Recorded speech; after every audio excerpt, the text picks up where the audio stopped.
នាងខ្ញុំសូមគោរពជម្រាបសួរលោកលោកស្រីអ្នកនាងកញ្ញាក៏ដូចជាទស្សនិកជនដែលកំពុងតែតាមដានកម្មវិធីជជែកពិសេសសេដ្ឋកិច្ច Digital នៅកម្ពុជាឆ្នាំ2024គួរបញ្ជាក់ផងដែរថាកម្មវិធីជជែកពិសេសសេដ្ឋកិច្ច Digital នៅកម្ពុជា2024គឺជាកម្មវិធីបែបកិច្ចពិភាក្សាដែលមានការអញ្ជើញចូលរួមពីវាគ្មិនជំនាញអញ្ជើញមកពីក្រសួងនិងស្ថាប័នពាក់ព័ន្ធនានាមកចែករំលែកនៃចំណេះដឹងក៏ដូចជាបទពិសោធន៍ផ្ទាល់ខ្លួនផ្ដោតសំខាន់ទៅលើការអភិវឌ្ឍសេដ្ឋកិច្ចនិងធុរកិច្ច Digital នៅកម្ពុជាកម្មវិធីនេះត្រូវបានរៀបចំឡើងដោយអគ្គលេខាធិការដ្ឋាននៃគណៈកម្មាធិការសេដ្ឋកិច្ចនិងធុរកិច្ច Digital ក្រោមការឧបត្ថម្ភរបស់មូលនិធិនៃការកសាងសមត្ថភាពនិងការស្រាវជ្រាវនិងការអភិវឌ្ឍលើវិស័យទូរគមនាគមន៍និងបច្ចេកវិទ្យាគមនាគមន៍និងព័ត៌មានដែលហៅកាត់ថាមូលនិធិ សអ សូមស្វាគមន៍សាជាថ្មីមកកាន់កម្មវិធីជជែកពិសេសសេដ្ឋកិច្ច Digital នៅកម្ពុជា2024វគ្គទី6សម្រាប់វគ្គទី6នេះផងដែរប្រធានបទដែលយើងលើកមកពិភាក្សាផ្ដោតសំខាន់ទៅលើតើម្ចាស់អាជីវកម្មគួរដឹងអ្វីខ្លះដើម្បីការពារខ្លួនពីការវាយប្រហារតាមប្រព័ន្ធអ៊ីនធឺណិតសម្រាប់កិច្ចសន្ទនាថ្ងៃនេះដែរមាននាងខ្ញុំដាវីនជាអ្នកសម្របសម្រួលនិងមានការអញ្ជើញចូលរួមពីវាគ្មិនកិត្តិយសរបស់យើងចូលខ្លួនមកចែករំលែកនៅចំណេះដឹងក៏ដូចជាបទពិសោធន៍ផ្ទាល់ខ្លួនចង់ដឹងថាវាគ្មិនកិត្តិយសរូបណាអញ្ជើញចូលរួមក្នុងថ្ងៃនេះនាងខ្ញុំសូមស្វាគមន៍វាគ្មិនកិត្តិយសរបស់យើងទាំងអស់គ្នាចាជំរាបសួរបងសុខសប្បាយបងចាបងអរគុណច្រើនមែនតើបងសម្រាប់ការអញ្ជើញចូលរួមកម្មវិធីរបស់យើងឲ្យចំណាយពេលវេលាដ៏មានតម្លៃអញ្ចឹងមុននឹងយើងចាប់ផ្ដើមកិច្ចសន្ទនាបងអាចជួយណែនាំខ្លួនទៅកាន់ទស្សនិកជនរបស់យើងតិចបានទេបងបាទសូមជម្រាបសួរខ្ញុំឈ្មោះជីសុផាតជាអ្នកផលិតមាតិកា Digital ក៏ដូចជាអ្នករៀបចំ Barcamp ផងដែរហើយថ្ងៃនេះសប្បាយចិត្តមែនទែនដែលមានវត្តមាននៅទីនេះហើយសង្ឃឹមថាខ្ញុំបានពំនាំនៅ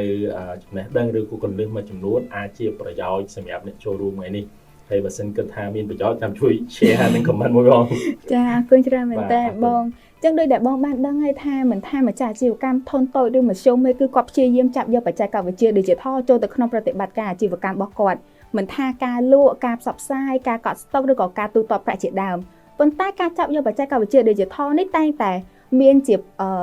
challenging មួយចំនួនហើយក៏ដូចជាតម្រូវឲ្យម្ចាស់អាជីវកម្មគាត់មានជាចំណេះដឹងមូលដ្ឋានមួយចំនួនខ្លះ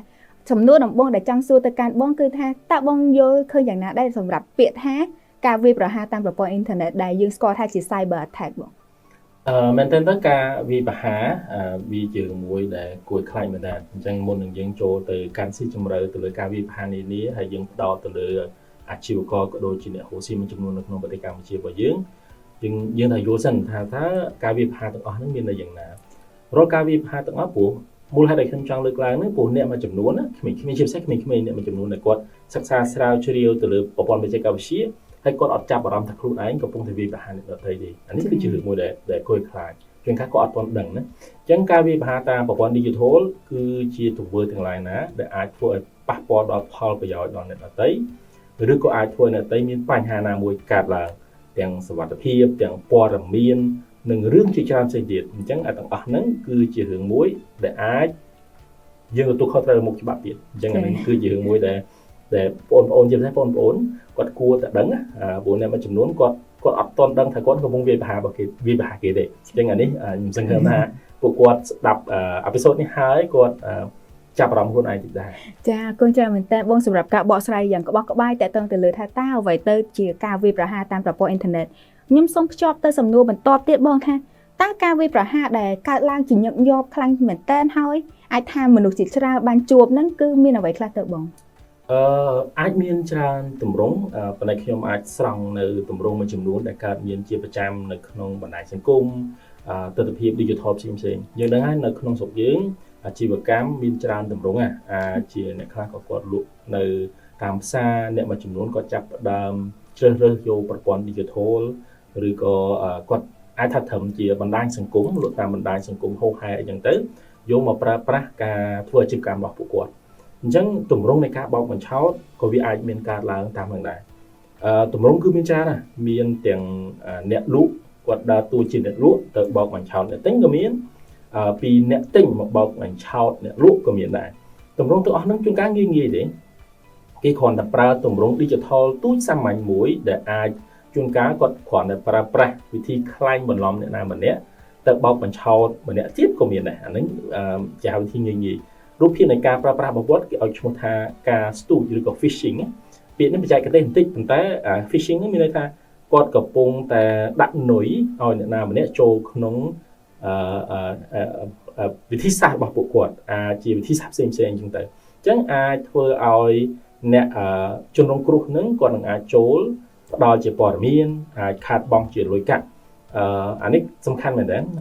រូបភាពនេះគឺខ្ញុំឃើញច្រើនប៉ុន្តែមិនមែនមានន័យថាមួយហ្នឹងទេវាអាចមានជាទម្រង់ស៊ីជម្រៅដូចជាដល់ដាក់ virus ដាក់អីប៉ុន្តែទម្រង់ទាំងអស់ហ្នឹងមិនសូវជាមាននៅក្នុងប្រទេសកម្ពុជាយើងទេភាគច្រើនគឺយើងឃើញទម្រង់សាមញ្ញដែលគាត់ប្រើប្រាស់ tool មួយចំនួនខ្លែងបន្លំឬក៏បោកបញ្ឆោតតាមរយៈការបំភាន់ជាដើមឧទាហរណ៍ថាយើងទិញអីវ៉ាន់គាត់ថាគាត់វេលុយទៅហើយប៉ុន្តែជាក់ស្ដែងគាត់ប្រើប្រាស់ការកាត់តដើម្បីបំភ្លៃថាមាន transaction ឬក៏ប្រតិបត្តិការហ្នឹងបានផ្ញើទៅហើយទាំងអស់នេះគឺមានច្រើនមែនតើជាបញ្ហាដែលកើតមានសម្រាប់ប្រទេសកម្ពុជារបស់យើងដែរអញ្ចឹងវាមាននៅទម្រង់ជាច្រើនផ្សេងទៀតប្រហែលជាខ្ញុំរៀបរាប់មិនអស់ទេគ្រាន់ថាយើងដឹងថាទម្រង់គឺមានច្រើនខ្ញុំសូមអត់ប្រើពាក្យបច្ចេកទេសទេគ្រាន់តែអាចថាជាឧទាហរណ៍ដូចខ្ញុំបានលើកឡើងខាងលើអញ្ចឹងទៅមានទម្រង់ផ្សេងទៀតដូចជាអ្នកមួយចំនួនគាត់ខ្លែងបន្លំជាអាជ្ញាធរជាធនាគារជាអីនឹងក្រៅរូបភាពមែនតើហើយអ្នកចាញ់បោកក៏ចាញ់ជាហោហែអញ្ចឹងទៅអរគុណច្រើនមែនតើបងសម្រាប់ការបកស្រាយក៏គូសបង្ហាញនៅចំណុចតូចប៉ុន្តែអាចថាកើតឡើងជាញឹកញាប់សម្រាប់ម្ចាស់អាជីវកម្មក៏ដូចជាអតិថិជនផងដែរអញ្ចឹងខ្ញុំសូមភ្ជាប់ទៅសំណួរបន្តសម្រាប់បងដែលជាអ្នកដែលស្ថិតនៅក្នុងវិស័យ Digital និងការប្រើប្រាស់បច្ចេកវិទ្យា Digital ច្រើនបងយកឃើញយ៉ាងណាដែរថាការប្រេះប្រហែសអីខ្លះដែលម្ចាស់អាជីវកម្មគាត់តែងតែមានជាពិសេសជាប្រចាំថ្ងៃហ្មងដែលគាត់អាចថា expose ខ្លួនឯងទៅលើការវាយប្រហារទៅតាមប្រព័ន្ធអ៊ីនធឺណិតប្រកបណាអាជីវករឬក៏អ្នកគាត់ទៅចាប់ផ្ដើមអាជីវកម្មនៅក្នុងប្រព័ន្ធ Digital សម្រាប់ប្រទេសកម្ពុជាយើងមិនទៅអស់ទេប៉ុន្តែមានមួយចំនួនធំដែរដែលគាត់ធ្វើការធ្វើប្រហែសការធ្វើប្រហែសនេះប្រហែលជាខ្ញុំសូមលើកពីចំណុចសំខាន់ព្រោះទី1គឺខ្លួនឯងទី2គឺការធ្វើប្រហែសសម្រាប់អតិថិជនអាហ្នឹងគឺសំខាន់ណាស់មានន័យថាប្រសិនបើគាត់ធ្វើប្រហែសខ្លួនឯងការខូចខាតគឺនៅលើគាត់ក៏ប៉ុន្តែបើសិនជាគាត់ធ្វើប្រហែសទៅលើអតិថិជនរបស់គាត់នឹងមានអាចខូចខាតជាលក្ខណៈទ្រង់ទ្រាយទៅដល់អតិថិជនរបស់គាត់ខ្ញុំឧទាហរណ៍មួយសាមញ្ញបំផុតដែលសឹងតែគ្រប់គ្នាធ្លាប់ឮធ្លាប់ដឹងហើយនឹងឃើញរូបភាពទាំងអស់ហ្នឹងយើងប្រហែលជាធ្លាប់ឮតម្លាក់ទីតាំងហើយណាវាសាមញ្ញហើយយើងគិតថាវាអត់ជាមានជាបញ្ហាអីទេប៉ុន្តែជាបញ្ហារបស់អ្នកលក់ការទម្លាក់ទីតាំងគឺជាការអត់យកចិត្តទុកដាក់ទៅលើអតិថិជនរបស់យើងឯងមូលហេតុអីគឺយើងបានធ្វើអាជីវកម្មមួយដែលឲ្យអតិថិជនហ្នឹងគាត់បង្ហាញនូវព័ត៌មានមួយចំនួនដែលអាចហានិភ័យទៅដល់ពួកគាត់អញ្ចឹងយើងអត់គិតថាយើងអត់ចាប់អារម្មណ៍ថាវាហានិភ័យមិនខ្លះខ្ញុំឧទាហរណ៍មួយខ្ញុំជា bad actor ឧទាហរណ៍ខ្ញុំជាជនអាក្រក់ក្នុងការវាយប្រហារគេទៅចោះឧទាហរណ៍ដើម្បីស្រួលយល់អញ្ចឹងខ្ញុំអង្គុយចាំតែមើលគេលក់ទិញអនឡាញឯងម្នាក់នេះលេខទូរស័ព្ទប៉ុណ្ណឹងទីតាំងនៅកន្លែងនេះចុះយើងមិនដឹងថាមានជនអាក្រក់ណាគាត់ទៅធ្វើរឿងអីដែលអត់ដឹងឃើញអាហ្នឹងគឺសំខាន់ដូចគ្នាដែរនេះគឺជារូបភាពមួយដែលទូចមួយទេដែលគាត់អត់បានយកចិត្តទុកដាក់ទៅលើអតិថិជនដែលគាត់ធ្វើអាជីវកម្មទាំងអស់ហ្នឹងអានេះគឺមានបញ្ហាធ្ងន់ហ្មងសម្រាប់អតិថិជនរបស់គាត់ដូចគ្នាដែរអតិថិជនក៏ត្រូវតែដឹងដែរថារាល់អ្នកទិញណាដែលគាត់អត់យកចិត្តទុកដាក់អាហ្នឹងយើងកត់ចំណាំខ្លួនឯងទៅហើយខូចខាតជារឿងអាជីវកម្មគឺបញ្ហារបស់អ្នកលក់ហ្នឹងឯងទី2អ្នកលក់គឺភាគច្រើនគឺគាត់ធ្វើប្រហែសក្នុងការគ្រប់គ្រងអាជីវកម្មខ្លួនឯងតាមប្រព័ន្ធ Digital គ្រប់គ្រងកន្លែងនេះខ្ញុំហើយនិយាយរឿងបច្ចេកទេសប្រហែលជាមានច្រើនណាស់ដែល page របស់គាត់ត្រូវបានគេវាយប្រហារឬក៏មានបញ្ហាណាមួយធ្វើឲ្យអាតអួលនៅក្នុងអាជីវកម្មរបស់ពួកគាត់អញ្ចឹងទៅទាំងអស់នេះដោយសារតែគាត់អត់មានមូលដ្ឋានមួយចំនួនសម្រាប់ការពារសម្រាប់ទុកដាក់សម្រាប់យកចិត្តទុកដាក់ទៅលើ account ឬក៏ប្រភេទនៃ page ឬក៏អីជាអាជីវកម្មប្រហែលជាខ្ញុំឧទាហរណ៍ទំនងទូចទេព្រោះជាបច្ចុប្បន្នការធ្វើអាជីវកម្មវាមិនត្រឹមតែ page ទេវានឹងអាចច្រើនទម្រង់ហោហែជាងទៀតប៉ុន្តែប្រហែលជាទស្សនវិជ្ជាជាក់ស្ដែងនៅក្នុងស្រុកយើងបើយើងនិយាយអំពីការធ្វើអាជីវកម្មអនឡាញប្រហែលជាស្រួលយល់ទាំងអស់គ្នាគ្រប់គ្នាឃើញហើយប៉ុន្តែវានឹងអាចទៅដល់វិស័យមួយទៀតដែលគេឲ្យឈ្មោះថាទីផ្សារ digital ឬក៏ e-commerce អានឹងស្រុកយើងប្រហែលជាយើងមិនទាន់ដល់កម្រិតហ្នឹងទេប៉ុន្តែគ្រាន់តែយើងដើម្បីឲ្យវិជាប្រវត្តិរបស់យើងឬក៏អាជីវកររបស់យើងគាត់ងាយយល់ឧទាហរណ៍ page ខ្ញុំលើកឧទាហរណ៍តែទូចមួយទេលេខទូរស័ព្ទដៃគ្រប់គ្នាគឺគិតថាជាឧបករណ៍មួយសម្រាប់ទំនាក់ទំនងសម្រាប់ទទួលការទិញលក់ទំនាក់ទំនងគ្រប់បែបសពបែបយ៉ាងទាំងអស់អញ្ចឹងយើងច្បាស់ជាដាក់លេខទូរស័ព្ទដៃ នៅលើ page របស់យើងដើម្បីឲ្យគេតាក់ទងដើម្បីឲ្យគេ call ព្រោះបើសិនជាអត់ដាក់លេខគេតាក់ទងតាមណាវាមិនពិបាកមែនទេចា៎ក៏ប៉ុន្តែចំណុចដែលយកចិត្តទុកដាក់មួយនោះលេខទូរស័ព្ទដៃអាចជាបញ្ហាធ្វើឲ្យ page របស់គាត់មានបញ្ហាដែរឧទាហរណ៍ថាគាត់ប្រើប្រាស់លេខទូរស័ព្ទដៃមួយហ្នឹងជាសុវត្ថិភាពនៅក្នុងការ log in Facebook របស់គាត់មែនទេអញ្ចឹងបើសិនជាជនអាក្រក់គាត់មានបំណងទៅវាបហាគាត់មានលេខទូរស័ព្ទស្រាប់ព័ត៌មានរបស់អ្នកលក់មួយចំនួនប្រហែលជាគាត់អង្គុយ screen មួយចំនួនមានគាត់អង្គុយតាមដានពិនិត្យមួយចំនួនប្រហែលជាទទួលបានអញ្ចឹងធ្វើឲ្យអាជីវករមានបញ្ហាទៅដំណោះស្រាយធ្វើម៉េចគាត់ត្រូវតែមានវិធានសុវត្ថិភាពខ្លួនឯងព័ត៌មានទាំងអស់គាត់ត្រូវចេះទុកដាក់ព័ត៌មានទាំងអស់នោះដូចជាមិញដូចខ្ញុំបានជម្រាបជូនអញ្ចឹងលេខទូរស័ព្ទដៃអីចឹងទៅជឿថារៀបចំមិនទៅដើម្បីឲ្យវាមានសុវត្ថិភាពវិធីដោះស្រាយស្រួលបំផុតកន្លែងហ្នឹងណាជាធម្មតាបើសិនជាយើងជាអ្នកលក់លេខច្បាស់ណាស់គឺថាតែប្រកាសសាធារណៈតែគឺជាលេខសម្រាប់ទំនាក់ទំនងគ្នានឹងឯងតែលេខសម្រាប់ login Facebook អីហ្នឹងយើងត្រូវប្រើលេខផ្សេងដើម្បីកុំឲ្យអ្នកផ្សេងហ្នឹងគាត់យកលេខហ្នឹងទៅធ្វើការវិភាគយើងអាហ្នឹងសាមញ្ញងាយស្រួលណាអញ្ចឹងត្រឡប់វិញកុំឲ្យវែងឆ្ងាយអ្នកលក់ត្រូវចេះទុកដាក់ព័ត៌មានខ្លួនឯងសុវត្ថិភាពខ្លួនឯងកំណត់និងមានមូលដ្ឋានគ្រឹះក្នុងការសុវត្ថិភាពដូចជាដាក់ password ឲ្យរៀងខ្លាំងស្គាល់អ្វីទៅជា 2FA ការផ្ទៀងផ្ទាត់ពីកត្តាប្រហែលជាយើងមិនអាចចូលទៅលម្អិតនៅក្នុងប្រមាណនាទីរបស់យើងទេស្រាវជ្រាវបន្ថែមគាត់ខ្ញុំប្រាប់ទៅលើគោលអញ្ចឹងត្រឡប់មកវិញសរុបមកវិញអាជីវករគួរតែយកចិត្តទុកដាក់ទៅលើព័ត៌មានខ្លួនឯងហើយនឹងទី2គួរតែយកចិត្តទុកដាក់ទៅលើអតិថិជនរបស់គាត់ចាអរគុណបងសម្រាប់ការពន្យល់យ៉ាងក្បោះក្បាយហើយគិតថាពិតជាងាយស្រួលយល់មែនទែនសម្រាប់ម្ចាស់អាជីវកម្មក៏ដូចជាអាចថាដាស់ស្មារតីឲ្យពួកគាត់កាន់តែប្រុងប្រយ័ត្នបន្ថែមទៀតបងខ្ញុំសូមភ្ជាប់ទៅសំណួរបន្តវិញបងថាតើម្ចាស់អាជីវកម្មគាត់សម្គាល់ឬមួយក៏គាត់ចាប់ផ្ដើមដឹងខ្លួនថាអាជីវកម្មរបស់គាត់កំពុងតែទទួលបានសញ្ញាព្រមានឬក៏កំពុងតែទទួលបានការវាយប្រហារតាមប្រព័ន្ធអ៊ីនធឺណិតហ្នឹងយ៉ាងដូចម្ដេចទៅបងច្បាស់ណាយើងត្រូវតែតាមដានជាប្រចាំហ្មងបើសិនជាយើងជាអាជីវករគឺត្រូវតែយកចិត្តទុកដាក់ខ្ញុំដឹងថាអាជីវករមួយចំនួនគាត់គិតថាអូខ្ញុំប្រហែលជាអត់មានជំនាញហ្នឹងទេខ្ញុំអត់ចេះហ្នឹងទេខ្ញុំបារម្ភមិនដឹងធ្វើម៉េចទេរោម្នាក់ដែលអាចទុកចិត្តបានហើយមិនបាច់បារម្ភទេថាចុះបើគេយករបស់គ្រប់យ៉ាងពីយើងទៅធ្វើម៉េចកុងត្រាយើងមានកុងត្រាជាមួយបុគ្គលិកចឹងទៅអញ្ចឹងយើងអាចដោះស្រាយទាំងអស់ហ្នឹងបានអញ្ចឹងគាត់ធ្វើម៉េចគឺគាត់ថាតែផ្ទៀងផ្ទាត់ជាប្រចាំមើលមានការខុសប្លែកអីគេខ្លះខ្ញុំឧទាហរណ៍ថាឧទាហរណ៍ងាយស្រួលចាស់យកម៉ោង12អញ្ចឹងទៅស្រាប់តែលោតមានលេខចម្លែកចូលមកអូអាហ្នឹងវាមានរឿងអីកាត់ឡើងវាអាចជាសញ្ញាមួយដែលគេកំពុងតែជ្រៀតចូលទៅគាត់វិធីទី2គាត់ត្រូវចេះគេហៅថាត្រួតពិនិត្យរាល់ឧបករណ៍ដែលគាត់ប្រើប្រាស់អាហ្នឹងគឺសំខាន់ណាស់តើរាល់ឧបករណ៍របស់គាត់នោះបានប្រើប្រាស់ជាមួយអាជីវកម្មរបស់គាត់បែបម៉េចខ្លះហើយត្រូវចេះបែងចែកនេះទៀតថាឧបករណ៍ណាខ្លះប្រើប្រាស់សម្រាប់ផ្ទាល់ខ្លួនឧបករណ៍ណាខ្លះប្រើសម្រាប់អាជីវកម្មទាំងអស់នេះទូចទេគ្រាន់ថាពេលដែលមានបញ្ហាកើតឡើងយើងនឹងអាចចាប់ដឹងថាអូមានសញ្ញាមួយចម្លែកមកលោតមិនប្រក្រតីហើយអញ្ចឹងគាត់អាចពិនិត្យមើលឃើញថាក្នុងទូរស័ព្ទ business ឬក៏ទូរស័ព្ទអាជីវកម្មរបស់គាត់មានបញ្ហាអញ្ចឹងគាត់អាចដឹងមានចំណុចជាច្រើនផ្សេងទៀតដែលគាត់អាចពិនិត្យមើលដឹងតាមរយៈការជូនដំណឹងផ្សេងមកលើឧបករណ៍របស់គាត់ប៉ុន្តែមុននឹងជូនដំណឹងទៅលើឧបករណ៍របស់គាត់គឺគាត់ត្រូវចេះរៀបចំសិនថាព័ត៌មានដែលគាត់បានផ្សារភ្ជាប់ជាមួយនឹង page ឬក៏អាជីវកម្មរបស់គាត់នឹងវានៅកម្រិតណាដែរអញ្ចឹងណាអញ្ចឹងត្រឡប់មកវិញដើម្បីឲ្យគាត់ដឹងនៅចំណុចសំខាន់ដែលអាចគាត់ពិនិត្យមើលថាគាត់មានបញ្ហា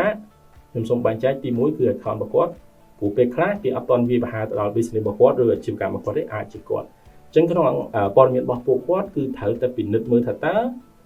រាល់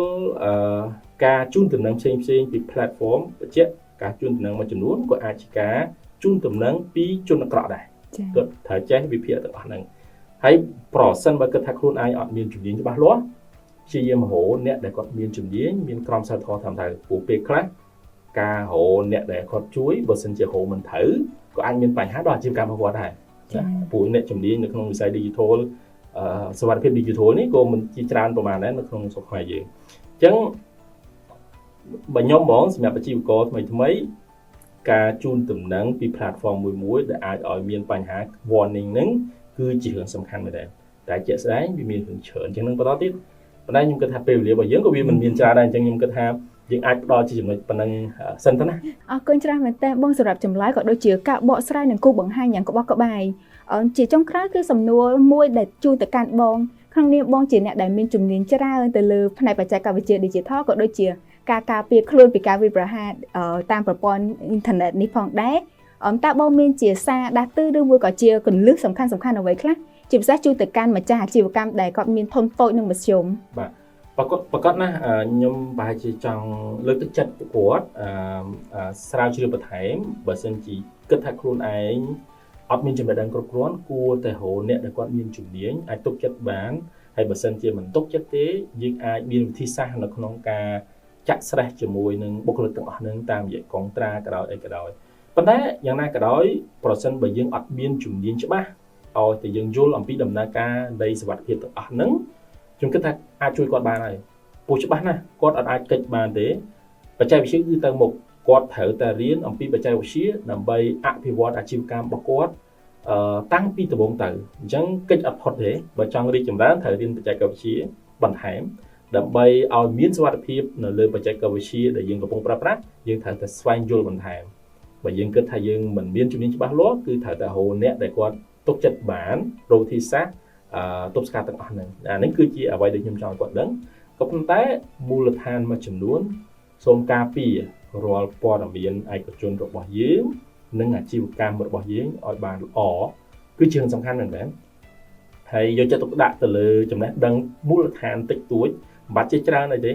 តើចេះរៀបចំទុកដាក់ព័ត៌មានឯកជន គេហៅថា privacy ពួកអ្នកខ្លះមួយចំនួនបែបពាក្យប្រើពាក្យឯកជនគាត់យល់ privacy មួយចំនួន information មួយចំនួនព័ត៌មានរបស់គាត់មួយចំនួនគឺត្រូវចេះទុកដាក់ព័ត៌មានណាគួរបញ្ចេញព័ត៌មានណា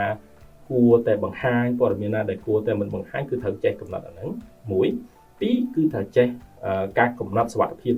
ទូចហ្នឹងមិនបាច់អីច្រើនទេចេះដាក់ពាក្យសម្ងាត់ឲ្យរឹងមាំអត់